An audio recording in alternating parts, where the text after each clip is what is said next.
भाइयों एवं बहनों, जय श्री गुरुदत्त। आप सबका शाश्वत ज्ञान गिरनार से चैनल में स्वागत और अभिनंदन है। भाइयों बहनों, आज हम आप सबको एक ऐसे मणि के बारे में बताना चाहूँगा जिसे समयंतक मणि कहते हैं।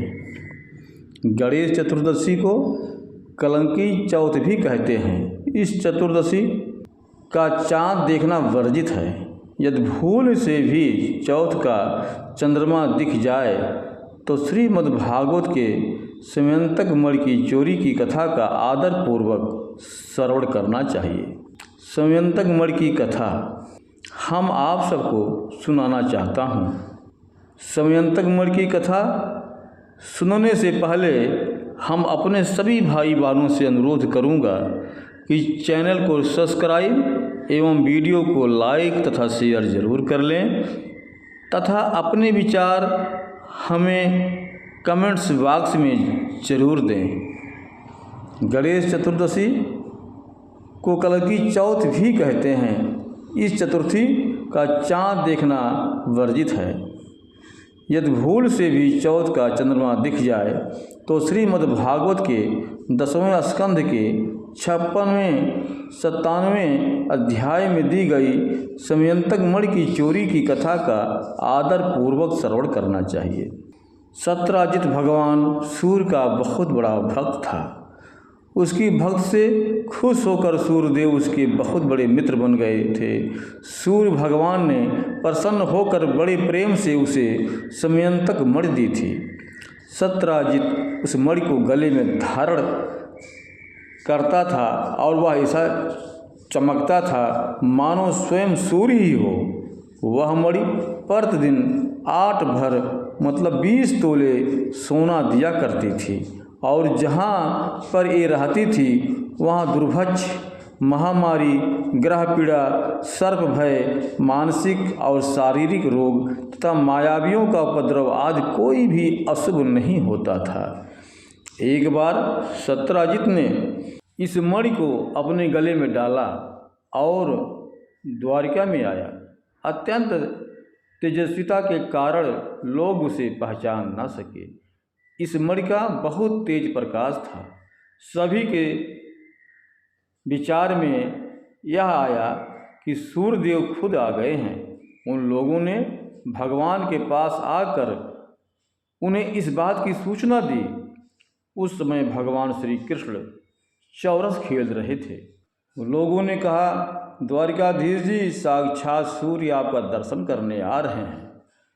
भगवान कृष्ण यह सुनकर हंसने लगे और कहते हैं, अरे सूर्यदेव नहीं हैं, या तो सत्यजित हैं जो मणि के कारण इतना चमक रहा है। इसके बाद सत्यराजित अपने समृद्ध घर में चला आया। एक बार भगवान श्री कृष्ण ने प्रसंगवश कहा, हे सत्यराजित, तुम अपनी मणि राजा उग्रसेन को दे दो, क्योंकि ऐसी मणि तो जगत के कल्याण में बहुत लाभदायक सिद्ध होगी। सत्यराजित ने सोचा कि इस मणि को लेने की इच्छा तो खुद श्री कृष्ण की है और नाम उग्रसेन जी का ले रहे हैं। एक बार सत्यराजित के भाई प्रसेन ने उस मणि को अपने गले में पहना और घोड़े पर बैठकर जंगल में शिकार करने के लिए चला गया। वहाँ एक शेर ने घोड़े सहित प्रसेन को मार डाला और उस मणि को छीन लिया। वह अभी पर्वत की गुफा में प्रवेश कर ही रहा था कि ऋक्षराज जामवंत ने उसे मार डाला। उन्होंने वह मणि अपनी गुफा में ले जाकर अपनी बेटी जामवंती को खेलने के लिए दी। इधर जब प्रसेन घर नहीं लौटा तो उसके भाई सत्यराजित ने उसकी खोज करवाई। पता चला कि प्रसेन की घोड़े सहित मौत हो गई है। ये कहने लगा, बहुत संभव है श्री कृष्ण ने ही मेरे भाई को मार डाला हो, क्योंकि वह मणि गले में डालकर वन में गया था। सत्यराजित की यह बात सुनकर लोग आपस में कानाफूसी करने लगे। भगवान श्री कृष्ण को जब इस बात का पता चला तो बोले, हमने अच्छा भादो सुदी चौथ का चंद्रमा देखा था कि मुझे झूठा कलंक लग ही गया। ऐसा कहते हैं कि एक बार इस दिन भगवान श्री कृष्ण को गाय दुहते समय गाय के मूत्र में चांद दिख गया था। परिणाम स्वरूप उन पर समयंतक मणि की चोरी का झूठा कलंक लगा। भगवान ने सोचा कि जब मुझ पर ये झूठा कलंक लग ही गया तो इस कलंक को हम धो डालते हैं। अब भगवान श्री कृष्ण नगर के कुछ सब पुरुषों को साथ लेकर प्रसेन को ढूंढने के लिए वन में गए। वहाँ लोगों को और कृष्ण जी को पता चला कि एक सिंह शेर ने प्रसेन और उसके घोड़े को मार डाला है। जब वे लोग सिंह के पैरों का चिन्ह देखते हुए आगे बढ़े तब उन लोगों ने यह भी देखा कि पर्वत पर एक रीछ ने सिंह को भी मार डाला है। भगवान श्री कृष्ण ने सब लोगों को बाहर ही बिठा दिया और खुद अंधेरी ऋषराज की गुफा में प्रवेश किए। भगवान ने वहां जाकर देखा कि इस मणि को खिलौना बनाकर खेला जा रहा है। तब भगवान ने जामवंती से वह मणि लेनी चाहिए। उसी समय जामवंती ने चिल्लाना शुरू कर दिया। उसकी चिल्लाहट सुनकर परम बली ऋषराज जामवंत क्रोधित होकर वहां दौड़ आए। बड़े क्रोधित थे। उन्हें पता नहीं चला कि श्री कृष्ण भगवान हैं और उनके साथ युद्ध करना शुरू कर दिया। भगवान श्री कृष्ण और जामवंत आपस में घमासान युद्ध करने लगे। पहले तो उन्होंने अस्त्रों शस्त्रों का प्रहार किया, फिर शिलाओं का, तत्पश्चात वे वृक्ष उखाड़ कर एक दूसरे पर फेंकने लगे। अंत में उनमें बायुद्ध होने लगा। वज्र प्रहार के समान कठोर घोंसों से आपस में वे 28 दिन तक बिना विश्राम किए दिन रात लड़ते रहे। अंत में भगवान श्री कृष्ण के घोंसों की चोट से जामवंत के शरीर की एक एक गांठ टूट फूट गई। उत्साह जाता रहा, शरीर पसीने से लथपथ हो गया। भगवान ने जामवंत को इतना मारा कि मार मार के इनकी नस नस ढीली कर दी। अब इसने चकित होकर कहा, प्रभु मैं जान गया आप ही समस्त प्राणियों के स्वामी, रक्षक, पुराण पुरुष भगवान विष्णु हैं। आप ही मेरे राम हैं। मुझे स्मरण है आपने अपने नेत्रों में तनिक सा क्रोध का भाव लेकर तिरछी दृष्टि से समुद्र की ओर देखा था। उस समय समुद्र के अंदर रहने वाले बड़े बड़े घड़ियाल और मगरमच्छ क्षुब्ध हो गए थे और समुद्र ने आपको मार्ग दे दिया था। तब आपने उस पर सेतु बांध कर सुंदर जस की स्थापना की तथा लंका का विध्वंस किया। आपके बाणों से कट कट कर राक्षसों के सिर पृथ्वी पर लौट रहे थे। अवश्य ही आप मेरे वे ही राम जी श्री कृष्ण के रूप में आए हैं। भगवान श्री कृष्ण अपने हाथों को जामवंत जी के ऊपर फेर दिया और जामवंत जी के सारे कष्ट दूर हो गए। और भगवान श्री कृष्ण ने जामवंत से कहा कि हे जामवंत, हम मणि के लिए ही तुम्हारी इस गुफा में आए हैं।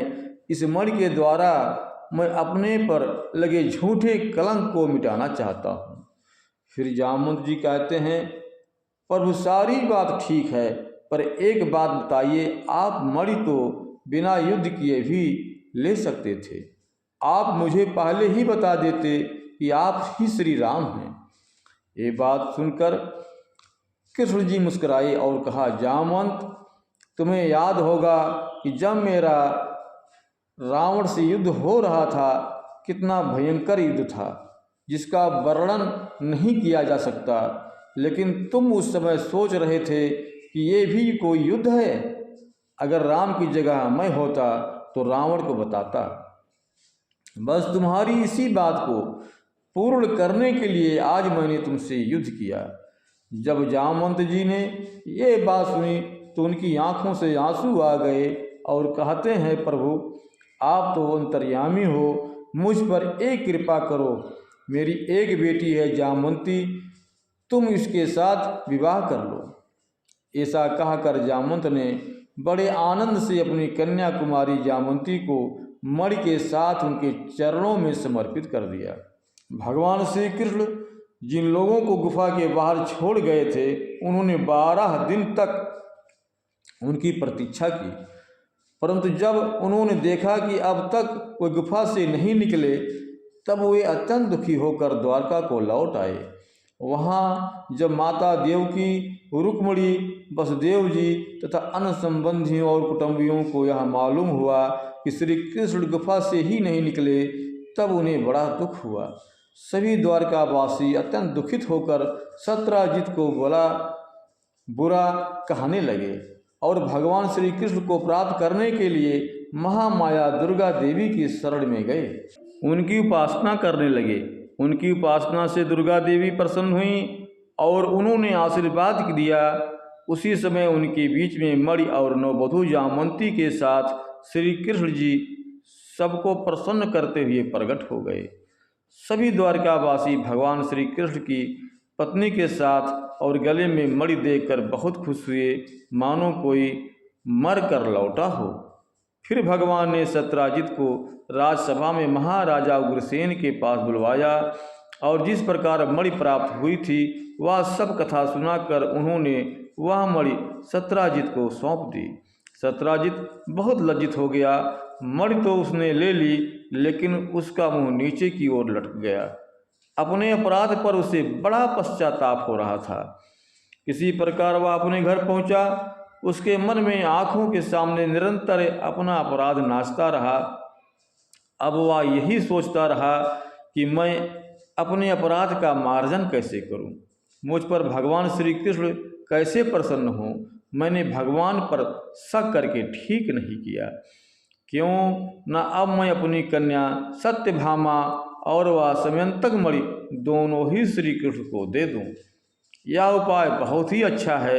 ऐसा मन में विचार करके सत्राजित ने अपनी कन्या तथा समयंतक मणि दोनों ही ले जाकर श्री कृष्ण को अर्पण कर दी।